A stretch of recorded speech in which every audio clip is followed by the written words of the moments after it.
Hey everybody, wake up. This is Wake Up with Mark Joyner, episode number 71. And today we will discuss the takedown of Tony Robbins on Buzzfeed.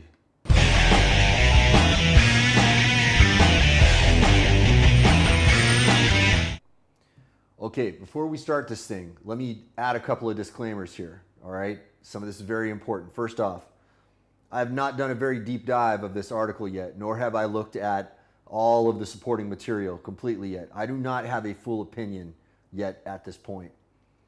Two, none of what I am about to say should be taken as a defense of anyone who takes advantage of women or victimizes women or abuses women. Okay? If that's what you get from what I'm saying, I'm telling you right now, you are not listening to me. Okay? That is not my point that I'm trying to make today. Before we dive into this, let me talk first about, I read a very interesting takedown recently of Napoleon Hill. In fact, there are a bunch of people who are spreading around this Napoleon Hill article going, Mark, I see that you quoted Napoleon Hill. Didn't you know that Napoleon Hill was XYZ? And they send me a link to this rather elaborate article saying all of these terrible things about Napoleon Hill.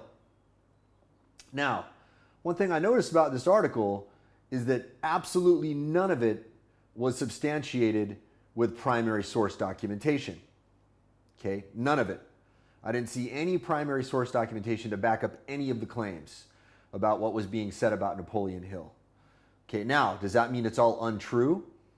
I don't know. I have no idea. The article was basically saying that Napoleon Hill, was broke. And there is some evidence to indicate that, he did have some financial ups and downs. It's not unusual, guys.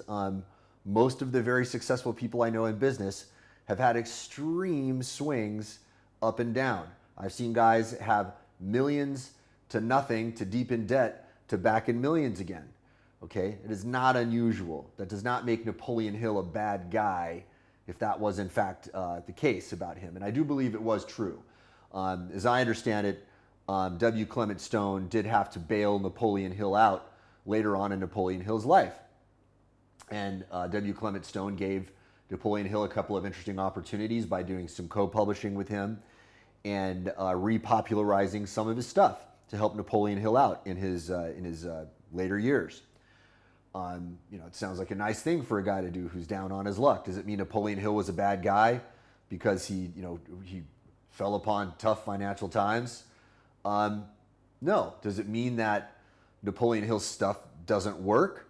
Not necessarily, right? It's possible that he wrote information that was very valuable and then failed to follow that information, and then, that resulted in his downfall. I can tell you personally, you guys have probably seen me in videos. There's a video of me at an event that a lot of people like to bring up, where I have a double chin, where I was quite fat. And this was after I started Simpleology. I built Simpleology, when I was using all of this stuff and doing extremely well. And then I got a little bit lazy because of the success that we were experiencing and, fell deep into making food my drug of choice. I was drinking tons of alcohol. I got fat as a result. I had to get my life back in order. Part of that involved me getting back into using the tools that I created. Okay, so just because somebody creates a tool and they're not a perfect living example of the effectiveness of that tool doesn't mean that the tool doesn't work. That I'm a clear case of that. I'm in splendid shape now, and I will tell you that it is largely due to me following my own advice. When I was not doing well, I was not following my own advice. Okay, people are not perfect. They are not static. They're not unchanging. They're constantly changing. All right? So let's talk about the Tony Robbins thing.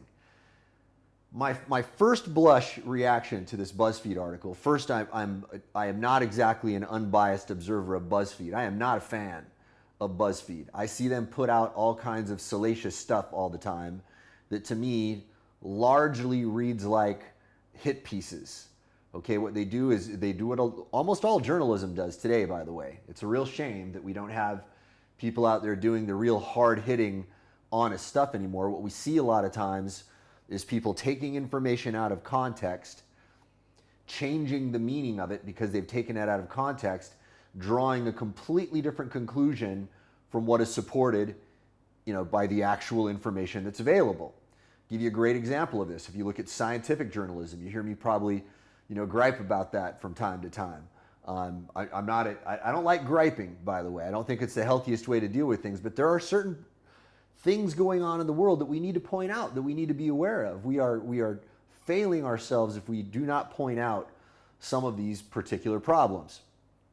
Scientific journalism often is written by people who have no understanding of the actual scientific papers themselves. You can tell what they did most of the time is they just read the abstract of a scientific paper and then draw a conclusion that's not even really supported by the abstract. And often if you read the abstract of a scientific paper, you'll go in and look at the data itself and you'll go, I think this researcher is rather overstating the conclusion that they came up with. And a lot of people are tempted to do this. They're humans as well. There's this phenomenon in scientific inquiry of publish or perish. If you don't publish scientific literature, you are not going to have a life as a scientist. So they have to publish stuff and they have to overblow the importance of their conclusions because they need to have significance in the hierarchy of the society that they belong to. All right, so all of this stuff is just as corruptible as anything else that's run by humans. Now the journalists, they take these things and they come up with conclusions that are not just not supported in the data, sometimes not even supported by what's written in the abstract, and they write something very, very sensational. Okay, now is that what's going on with Tony Robbins? I kind of get a sense that that's happening a little bit. I listened to one of these clips and they don't show the entire context. So there's a 1-minute video clip there where they blank out the voice of a woman and they label her as the victim. Let's talk about that in a minute. And then they don't show the larger context of what the larger conversation was. Context matters. Context matters. If you take a snippet of a conversation and then you play it by itself, you can probably make anybody look like a monster if you choose to. In fact, I imagine you could probably look back at almost any of my video clips, take out little tiny slices, and slice me up and make me look like a very unreasonable guy, if one were so inclined to do that. This is the way a lot of journalism happens these days. By the way, if you want to see a really good example of this, there is this Israeli blogger who was interviewed by Jim Jeffries. This blogger was very, very clever. He recorded the interview. He set a camera down on a chair, so he got the entire clip of the entire conversation. And then when Jim Jeffries showed the highly edited version of this conversation, this dude later on republished the video of the whole thing so that he could show exactly how disingenuous Jim Jeffries was being. I mean, he literally took stuff totally out of context and had the guy saying stuff that he was not saying at all. And thank God for him, he had the whole thing documented so that he could show the larger context. So what was the larger context of this clip, that we see where Tony Robbins is getting a little bit rough with this woman? I don't know. I wasn't there. I didn't see it. But what I can tell you is this, okay? I have been to a Tony Robbins event before. I went to Unleash the Power Within. I thought it was absolutely amazing. I would never regret having gone to that event. I got an enormous amount of benefit from going there. Okay, were there a couple of things I objected to? Yeah, I didn't like some of the way the sales machinery was working. Okay, I can say that about a lot of self-help organizations.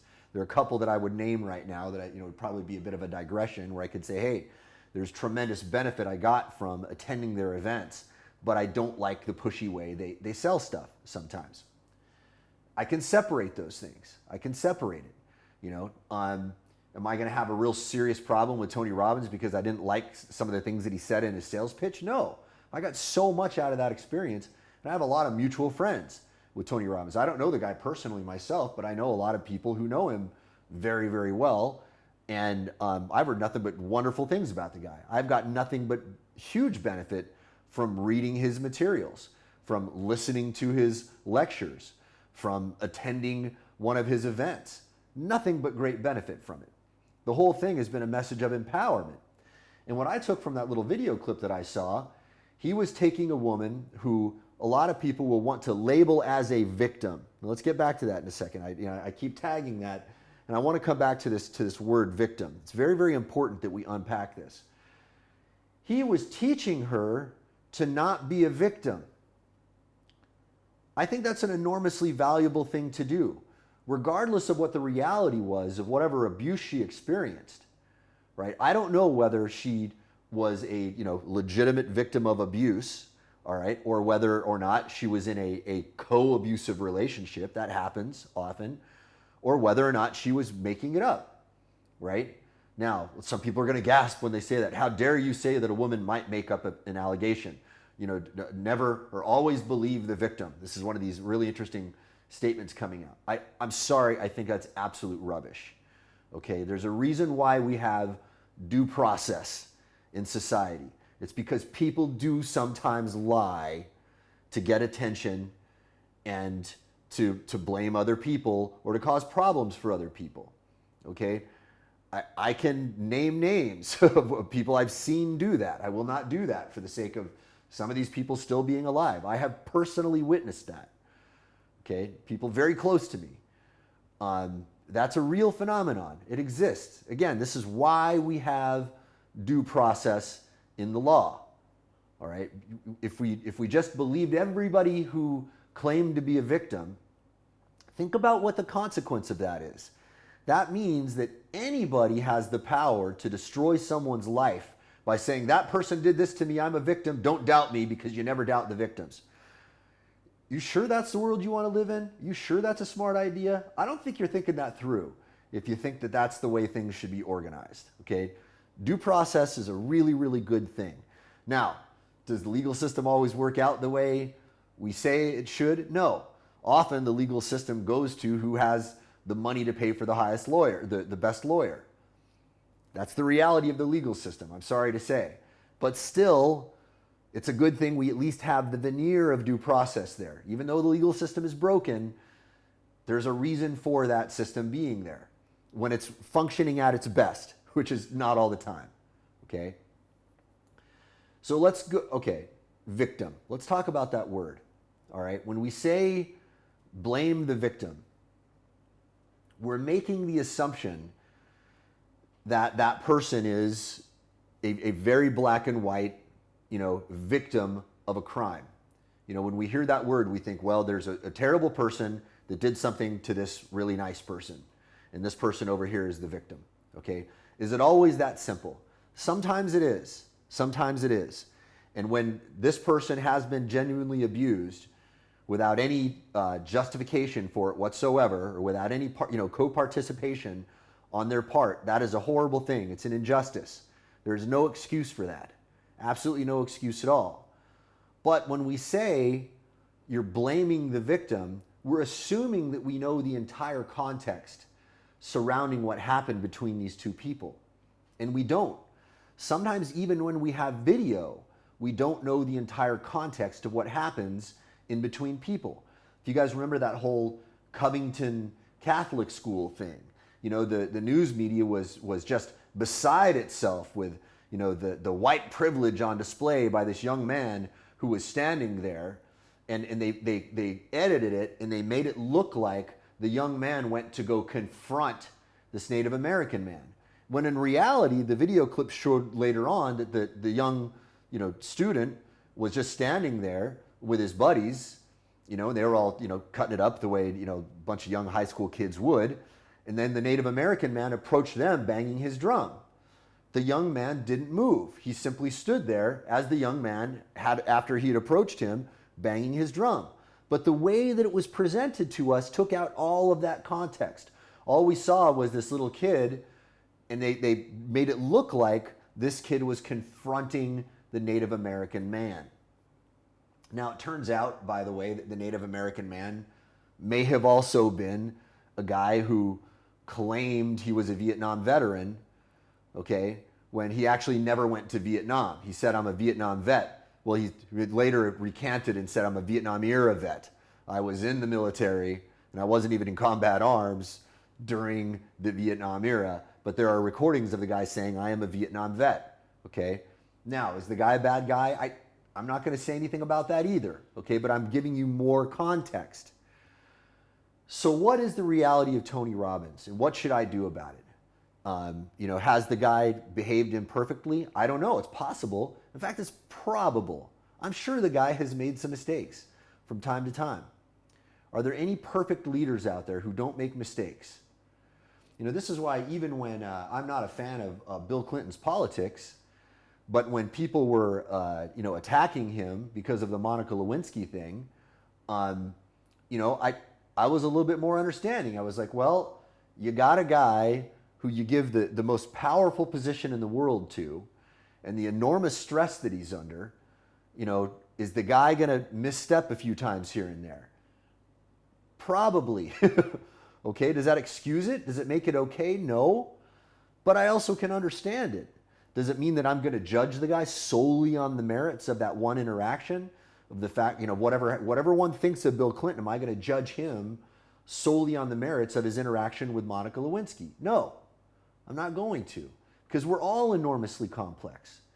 We all have capacity for great good and for great evil. And in fact, almost all of us have expressed it, if we're really honest with ourselves. We have all done terrible things. And we've probably all done pretty great things too. The trick is figuring out how to shift the balance more to doing more positive stuff. And all I can tell you about Tony Robbins is what I have seen of him with my own eyes on the balance has been extremely positive. Okay, now, maybe I need to do a deeper dive in this. Maybe this guy has done some legitimately horrible stuff. And if you guys can show me some evidence that maybe the guy really is a crazy abuser behind the scenes, I want to see that evidence. But let's look at real evidence. Okay, if it's little snippets of things taken out of context, we got to take it with a bit of a grain of salt. Okay, and then when we have people coming forward and making all kinds of allegations, we have to take that with a bit of a grain of salt as well.